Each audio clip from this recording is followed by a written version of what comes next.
our good friends over at FDA, at VetMed, CDC, and of course our Texas Animal Health Commission representing the Governor's Office of Texas, and some of our other guests. So I'm just going to level set us a little bit, similar to what we did a couple of days ago, and then I'll turn it over to our Undersecretary Dudley Hoskins, then to Dr. Dinges and Admiral Schmoyer, who are on the ground in Texas, and then we'll hear a little bit from CDC, FDA. This is a press call to answer press questions, but we opened it up for elected officials and stakeholders so we can make sure we're getting this information out as rapidly as we are getting it in, and we'll continue to do so forward. Again, we have a confirmed positive detection of New World Screwworm in a 3-week-old calf in La Pryor, Texas. USDA and Texas officials are taking and have taken immediate action to contain and eradicate in South Texas. Just at the very top of the call, I'm just going to walk through quickly the actions that we've taken to address this current case, but I also will take a little bit of time before I turn it over to Dudley to level set where we are, how we got here, et cetera, and then move on to the other speakers. Again, as I mentioned, we've taken immediate action. We have a unified incident command team with the Texas Animal Health Commission and have deployed APHIS as of yesterday immediately down to the area. We've established a 20-kilometer control area, a zone around the detection, and implementing quarantines, movement controls, and surveillance in this area. We've expedited the targeted release of millions of sterile New World Screwworm flies by immediately deploying 4 million, as of yesterday, ground release chambers in the area, in addition to the 4 million sterile flies per week already being released serially in the area. We'll have an update on that today too. Sorry, aerially, not serially, and in the air in that area. We're increasing trapping and surveillance for New World Screwworm flies along the border and just outside of the dispersed area. Again, if anyone's new on the call to screwworm, that may sound like I'm speaking a different language, but the release of the sterile flies, that's how we beat this back. So for more information, go to screwworm.gov and you can get the full background on that. We have implemented New World Screwworm surveillance and management strategies in wildlife. I know we talk a lot about our livestock, our cattle, our sheep, our goats, etc. We've talked a lot about pets. A lot of these screwworms in Mexico are found actually in cats and dogs, and so can get spread that way. But we also have a significant policy challenge with wildlife. We have a massive wildlife a group in South Texas. Sorry, everyone, I just finished a 4.5-hour hearing on the Hill, so my brain is a little bit dead, but I wanted to be on and talk to everybody. But we need to be very focused on wildlife as well. And then, of course, conducting targeted outreach in the local area. To date, there has been no further detections of New World Screwworm in the local area. We are in constant communication. We've had a couple come through as possibilities. None of them we think are positive identifications, certainly none that look like the one we saw yesterday from La Pryor, but we are running that down. And the minute we get any kind of a confirmation, we will be posting that onto our social media channels and issuing a press release. Again, as I mentioned on a couple of these calls since last night, if we all work together and follow animal treatment and the movement restriction guidance, there is no reason to believe that this incursion will result in any sort of establishment of the pest. I do want to make sure that we continue to talk about the opportunity we had over the last year and a couple of months to prepare for this moment. As the fly broke the Darien Gap a couple of years ago, again, lots of policies, the open border policies, the Mexican cartel movement of the cattle. What happened was never supposed to happen again, and that was the breaching of the Darien Gap. But as it began to move up a couple of years ago, all the models predicted that no matter what happened or what we did, that the New World Screwworm would be on our side of the border last summer and early fall. We obviously didn't accept that as an absolute, and the team you see on the call today and back at USDA and the team on the ground and our great partners in industry have just been so helpful in getting us that extra year to prepare for this moment. In the last year, we've expanded the sterile fly production. That's how we will actually eradicate this pest. We opened the Moore Air Base down in South Texas, sterile fly dispersal facility in Edinburgh in February of 2026, significantly expanding our ability to release the sterile flies on our side of the border. And again, we didn't have any of that until just this last year.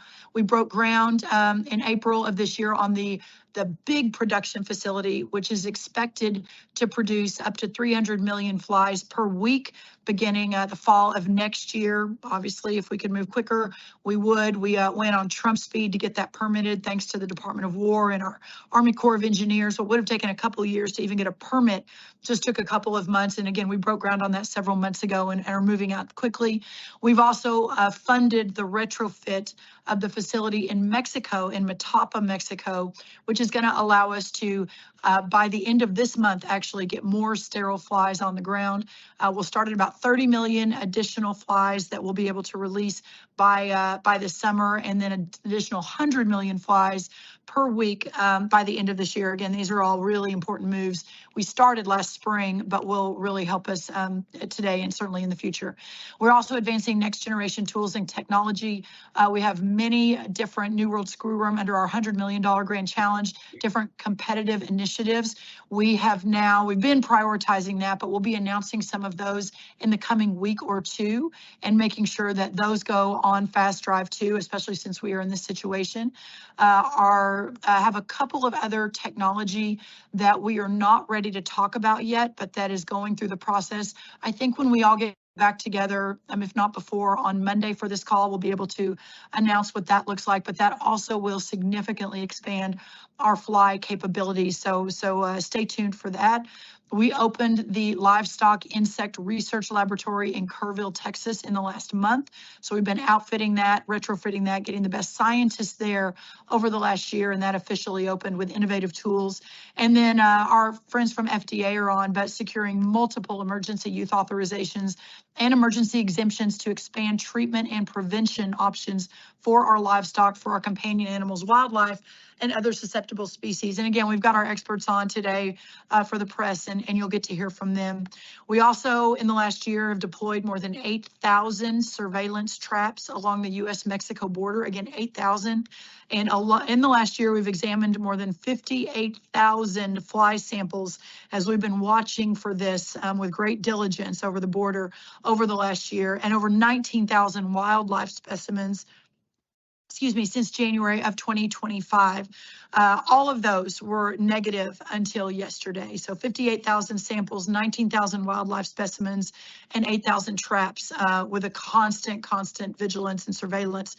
So we were working really, really hard to make sure we fully understood what was on the field, and allowed us to hopefully move quickly when we heard word yesterday of what was found in La Pryor. We enhanced our border surveillance through increased trapping, mounted patrol officers, or our great tick riders who are mounted patrol along the border, who are now trained to look for the screwworm, for any animals crossing.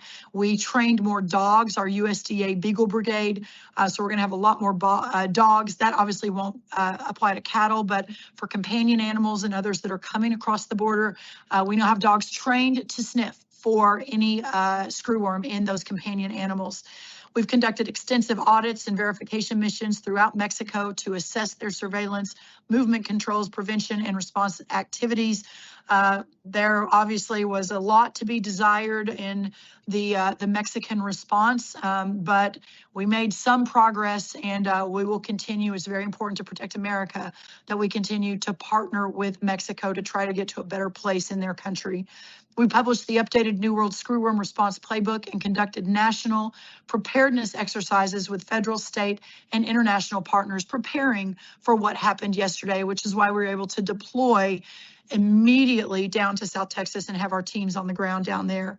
We strengthened our binational federal and state coordination through our ongoing collaboration with Mexico, Panama, COPEG, SENASICA, which is the Mexico Department of Agriculture, Department of Homeland Security, our CDC, FDA, our Environmental Protection Agency Administrator Zeldin has been an important part of this effort, and of course our state animal health officials. So again, just a quick summary of where that is. And then finally, before I turn it to Dudley, a quick call to action.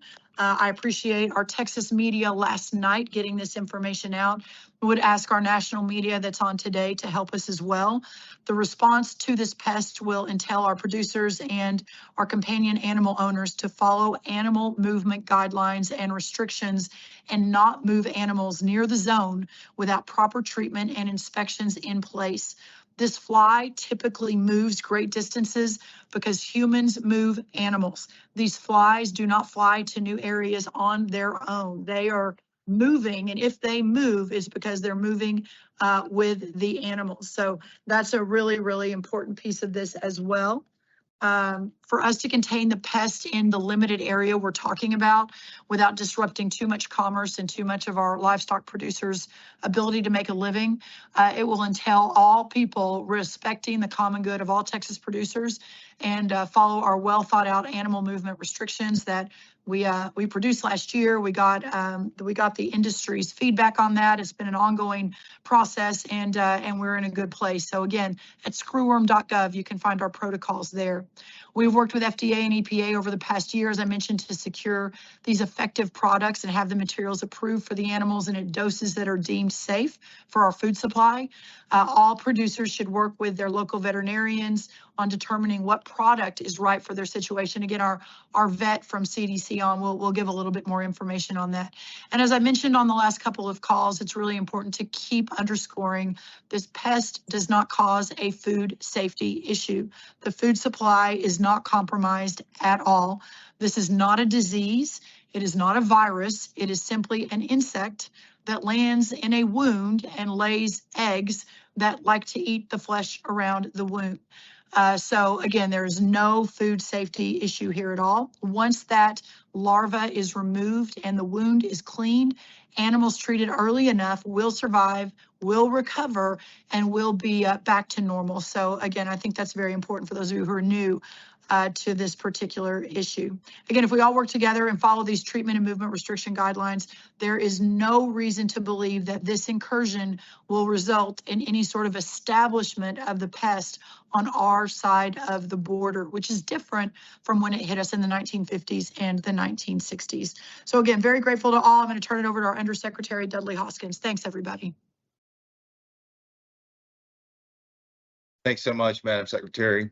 I just wanted to speak briefly to the structure and the posture that the Secretary has stood up here at USDA and our kind of the whole of government approach that she's put together over the last year and change.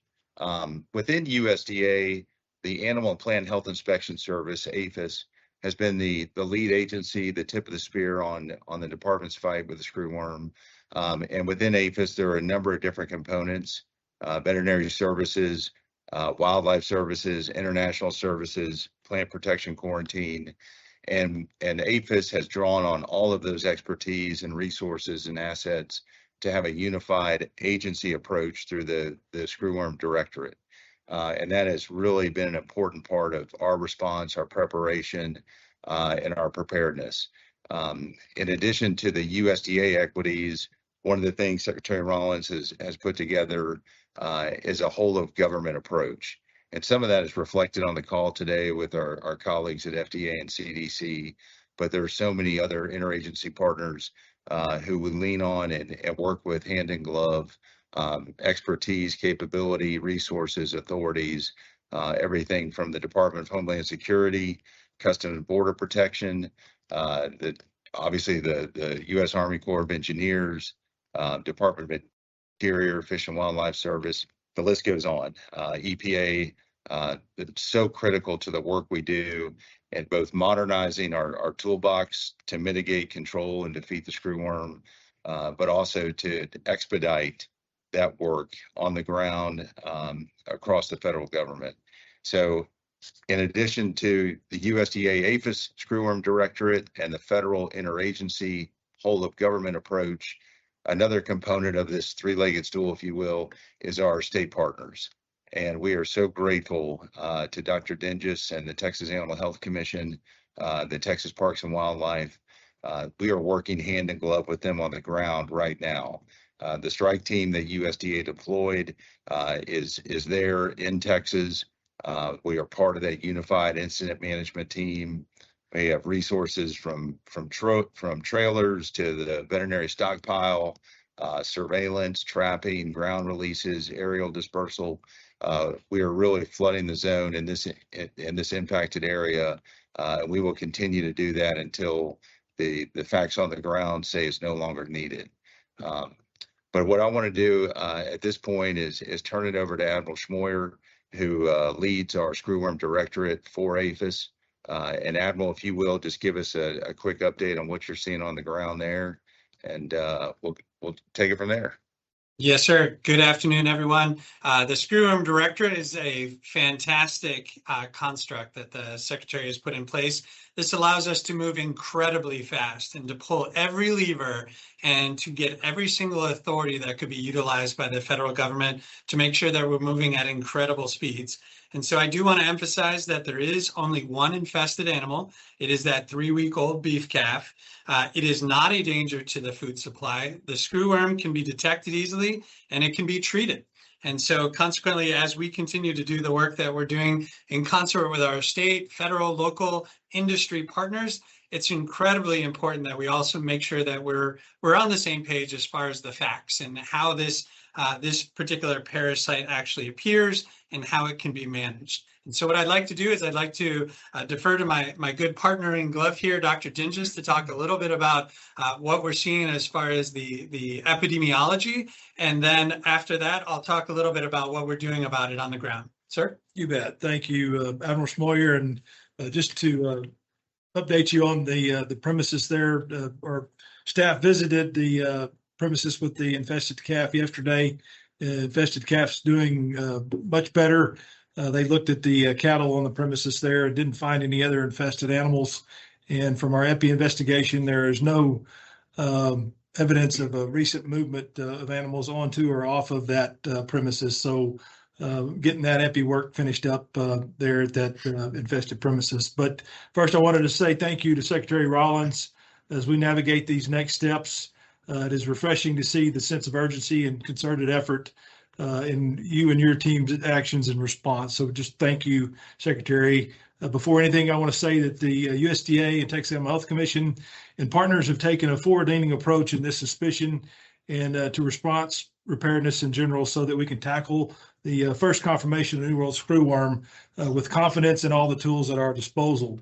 To ensure an efficient response, our responders are already in the area, conducting site visits and evaluating the situation to ensure we have the correct information we need to mitigate the spread. Our response structure is established, and we are enacting existing response plans to minimize the impact of this pest.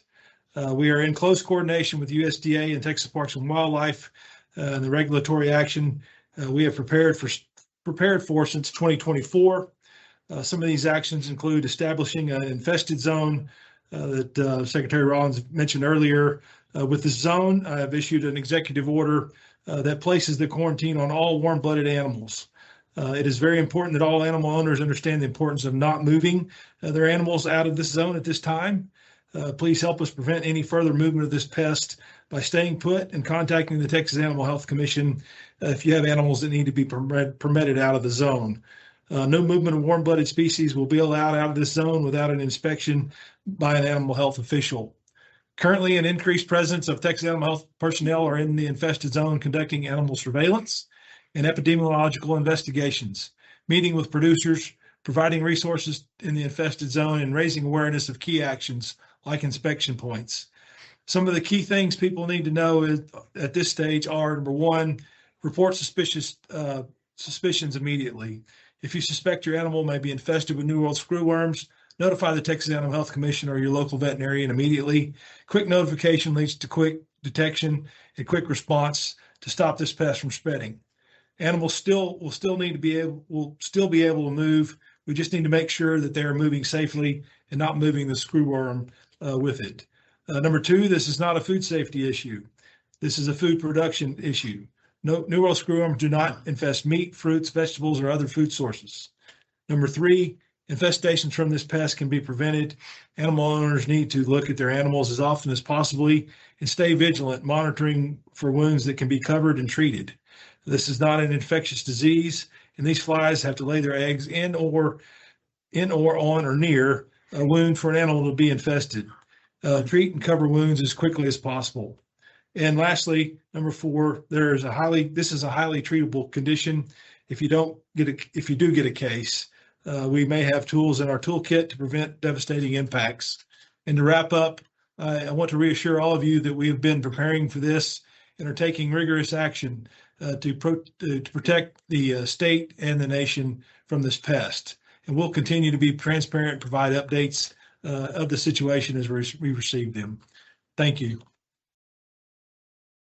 And then bumping over to some of the things that we have going on in the ground, I'm going to take just a couple of minutes to highlight 3 particular areas. Number 1, we do have boots on the ground from USDA who are here to be able to support our Texas Animal Health colleagues. Within hours after we had been told about the particular potential suspect case, we had boots on the ground from USDA. Currently, we have 26 folks that are already helping out, and we have the ability to ramp up very easily and very quickly if there is a desire to have more. Secondly, we have a bunch of different types of the normal standards equipment that you would normally see in any type of response along these lines. The Secretary had mentioned ground release chambers. We also have a variety of the multiple different types of traps, lab supplies, and a variety of other elements to make sure that we're supporting in every way that can be possible. And then the third point that I wanted to highlight is what we've been doing as it relates to the aerial dispersal. So there's the ground release chambers. And as far as in the immediate area of this particular case, we have about 2 million that are being released twice a week. So that's about a total of 4 million a week as far as pupae delivery to this particular area for ground release. In addition to that, from the aerial side by plane, we're on track and have been dispersing today. And so 2 million flies are dispersed. That'll be done twice a week for a total of 4 million flies a week. This is critically important to understand in the sense that what we do is driven by science and practice that has been happening for decades on what has been effective for this type of case, where the case is, where it is close to, what the environment is like. And so we continue to bend and flex based on where the science suggests that we need to go. And we've been very effective, as the Secretary mentioned, over the last 1.5 years to be able to slow down this pest. And we continue to be able to have those same resources to be able to address it now and look forward to other things coming along the pike very soon.